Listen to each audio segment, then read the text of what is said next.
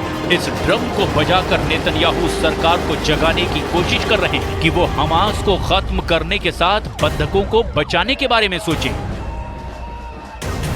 To all the horrible things, all the neglect from the Knesset, from the government, even from the president, our president, who was talking about bring them home, they will come somewhere from the sky. We are asking everybody, the president, the government, the parliament, the Knesset, press for a deal. And a deal will only come with a ceasefire. And this is the only way I will get my son back, I will get my son free, and all the hostages back.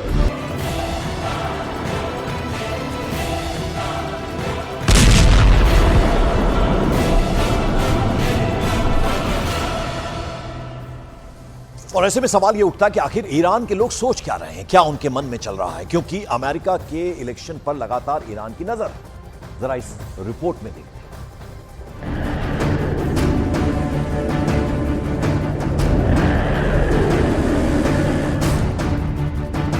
Israel की सेना इस वक्त कई front पर लड़ रही है।